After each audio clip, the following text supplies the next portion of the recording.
Apa yang tersirat bila kamu mendengar brand InFocus? Ya, proyektor pastinya. Tapi ternyata sekarang si doi buat HP Android juga loh guys.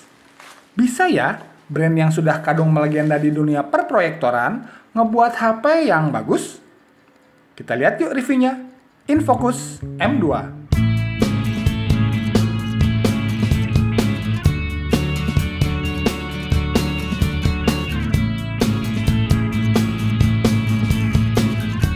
Pertama-tama, Obat Gaptek mau minta maaf yang sebesar-besarnya karena waktu buat video kolaborasi sama teman-teman reviewer Alliance di channelnya Bang Moldi dari Sobat HP, saya bilang InFocus M2-nya udah support 4G LTE, dan ternyata yang saya beli ini versi prosesor yang MTK yang masih 3G ya, dan bukan versi Snapdragon yang sudah 4G. Jadi, sekali lagi mohon maaf banget ya guys, karena kekurang telitian saya yang terlalu semangat ceritanya buat video kolaborasinya. Jadi barang baru datang, langsung buka box, terus tancap gas deh buat video. Maafin ya guys. Dan perlu saya ingatkan kembali, InFocus M2 ini belum secara resmi hadir di pasar Indonesia dan masih berstatus garansi distributor. Walau saudaranya InFocus M320E sudah resmi masuk melalui distributor Wellcome Shop. Dan di dalam box, kita dapat kartu garansi 1 tahun dari distributor GMT, yang ternyata service centernya cukup banyak juga ya. Lalu kepala charger yang masih pipih dan harus pakai adaptor lagi sepertinya. Outputnya di 1 ampere saja. Kabel data. Device-nya tentu saja, yang terlihat cukup solid ya, dengan tulisan InFocus yang dicetak emboss atau menonjol bercat chrome di bagian punggungnya. Bikin keren juga. Terakhir kita kitab yang buat bacanya harus ikut kursus bahasa Tiongkok dulu kali ya. Oke, habis ya. Nggak dikasih earphone ternyata. Lihat desainnya, langsung teringat seri Zenfone-nya Asus. Yap, walau nggak pakai dagu mentaliknya, namun filosofi desain, build quality, sampai feel menggenggamnya nggak jauh beda kok.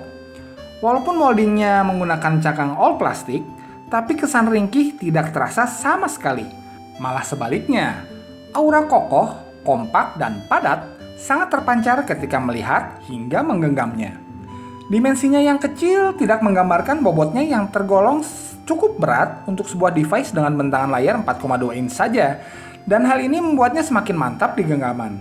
Ditambah lagi feel soft touch di cangkang belakangnya yang terasa nyaman diraba walau masih sedikit agak licin ya.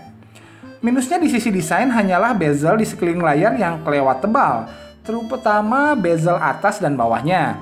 Jadi kesannya kurang efisien gitu. Selain itu, no complaint buat desainnya. Mantap. Displaynya yang punya resolusi HD 720x1280 pixel yang dikompres ke dalam layar yang luasnya hanya 4,2 inch saja, tentunya menghasilkan sebuah penampang layar dengan tingkat kerapatan yang sangat tinggi di kisaran 355 pixel per inch. Hasilnya adalah layar dengan tingkat ketajaman yang sangat baik, bahkan mungkin yang terbaik buat smartphone di harga 1,5 jutaan. Jadi layarnya hanya menang di ketajaman aja kah? Enggak dong. Selain tajam, kecerahan dan reproduksi warna yang dihasilkan juga terbilang sangat baik. Dengan teknologi layar yang sudah menghilangkan gap udara antara panel layar dengan kaca depan, sehingga pantulan cahaya dari luar bisa diminimalisir. Juga warna-warni yang ditampilkan terlihat lebih hidup dan nyata. Intinya, kualitas display di InFocus M2 ini sudah sangat prima. Solid, tajam, terang, dengan rendering warna yang mantap. Hanya ya, bentangan layarnya yang luasnya hanya 4,2 inch saja akan dianggap terlalu sempit bagi selera sebagian orang. Plus, multitouch yang hanya support di 2 sentuhan saja akan sedikit mengurangi pengalaman bernavigasi di layarnya. Oke, lanjut ke sektor user interface. Sektor ini pun ternyata tak lepas dari polesan tim software development-nya InFocus, dan tidak dilepas hanya mengandalkan user interface Android murni begitu saja. Dinamai InLive UI, desainnya sedikit banyak mengingatkan kita pada desain iOS-nya Apple. Cukup apik, walau kurang orisinil. Fitur kostumisasi, walau tidak sekaya MIUI-nya Xiaomi, tapi cukup lengkap di InFocus M2 ini. Pilihan animasi ketika menggeser layar yang mampu tampil dengan transisi yang mulus, mode simple yang cukup berguna bagi orang tua maupun pengguna Android pemula, beberapa pilihan fitur motion dan gesture, kostumisasi pengaturan cepat dari bar notifikasi, dan yang unik, kita bisa leluasa memilih apakah mau menggunakan laci aplikasi seperti pada UI Android kebanyakan, ataupun memilih untuk menampilkan semua aplikasi di home screen, seperti pada MIUI-nya Xiaomi atau iOS-nya Apple. Unik kan? Tapi yang paling penting menurut saya, berbagai fitur, animasi maupun kostumisasi yang disematkan pada InFocus M2 ini tidak sampai menurunkan performanya. Good job! Sekali lagi ini versi yang 3G ya guys, bukan yang 4G. Dan prosesor yang digunakan pada M2 3G ini adalah MediaTek MT6582 quad-core 1,3 GHz yang sama persis dengan otaknya LG G3 Stylus, Huawei Honor 3C, Lenovo A859, juga trio Android One yang lagi hangat-hangatnya di Indonesia yaitu Evercross One X, Nexian Journey, sampai Mito Impact. Di support RAM 1GB, kinerjanya nggak buruk kok. Berbagai game berat yang dicoba seperti Kritika sampai Nova 3 bisa dimainkan dengan framerate yang lumayan aman. Walaupun udah main game HD yang cukup lama, namun back covernya tetap terasa adem ayem. Kapasitas baterai lithium polimernya yang di 2010 mAh juga cukup bisa diandalkan. Terasa pas buat pemakaian seharian dan intensitas ringan hingga sedang. Dan USB on the go juga sudah support di HP ini. Jadi, di sektor hardware, oke juga.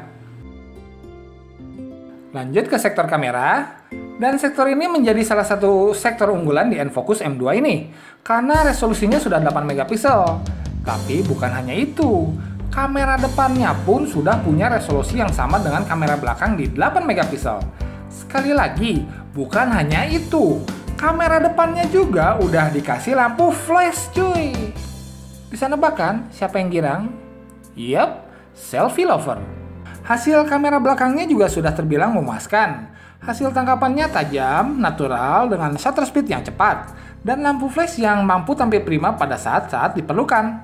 Sangat layak untuk diandalkan di berbagai kondisi dengan dukungan berbagai pengaturan scene, efek, sampai HDR yang terbilang cukup lengkap. Namun, kelemahan kameranya ada di kecepatan penguncian fokus yang terbilang biasa-biasa aja. Tapi sebenarnya, yang menjadi pusat perhatian di M2 ini bukan kamera belakangnya, tapi di kamera depannya. Untuk ukuran kamera depan, hasilnya terbilang paten dong, 8 megapiksel gitu loh. Bila pengen terlihat ganteng atau cantik, pilih U2 mode yang bisa memutihkan, menghaluskan, hingga merubah bentuk wajah agar terlihat lebih proporsional. Hebatnya, kita tetap bisa selfie di tempat-tempat yang gelap gulita cuy. Berkat lampu flash yang juga ditaruh di depan. Mantap kan?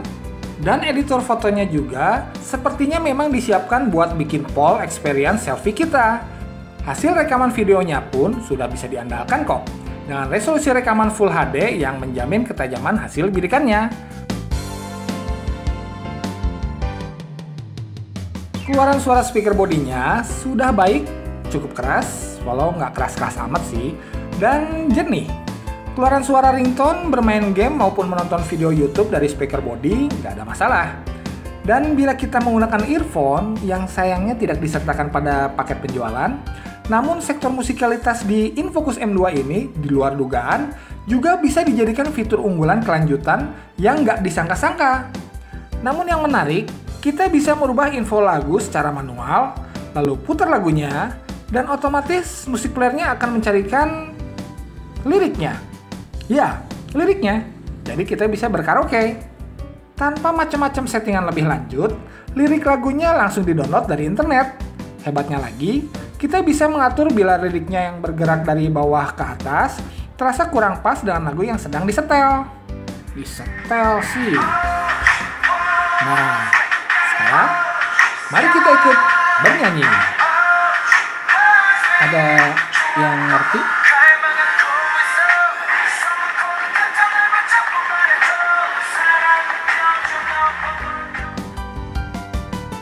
Jadi kesimpulannya, Menurut saya, InFocus M2 hadir ke pasar 1,5 jutaan bukan tanpa persiapan yang matang. Secara overall, M2 ini adalah smartphone yang solid dari segala sisi, dengan berbagai kelebihan yang menonjol seperti kualitas layar yang jernih dengan reproduksi warna yang prima, user interface yang menarik, kamera yang berkualitas, dan sangat memanjakan para selfie mania dengan tambahan lampu flash di kamera depannya yang juga beresolusi tinggi di bilangan 8 megapiksel. Ditambah lagi, musikalitas yang apik bagi para pengguna earphone, bahkan pencinta karaoke. Namun, ukuran layar 4,5 inch-nya yang terbilang kecil bagi beberapa kalangan, juga statusnya yang masih menjadi smartphone dengan label garansi distributor, akan cukup menghambat sepak terjangnya di kancah persmartphonean tanah air. Tapi di sini, saya melihat potensi dari produk InFocus, yang ternyata cukup serius menggarap lini smartphone-nya, dengan beberapa nilai jual yang unik dan berbeda, namun tetap kompetitif di sisi harga. Dan mampu membuat saya penasaran akan produk-produk InFocus lainnya yang mungkin akan meramaikan pasar smartphone Android Indonesia di masa yang akan datang. So, menurut saya ini adalah langkah awal yang bagus dari InFocus. Oke, panjang lebar sudah Obat Gaptek ngulik InFocus M2-nya. Semoga informasinya bisa bermanfaat. Like dan subscribe-nya akan sangat saya nantikan. Jangan lupa follow Twitter sama Facebook Obat Gaptek ya. Bebaskan diri Anda dari kegaptekan. Assalamualaikum warahmatullahi wabarakatuh.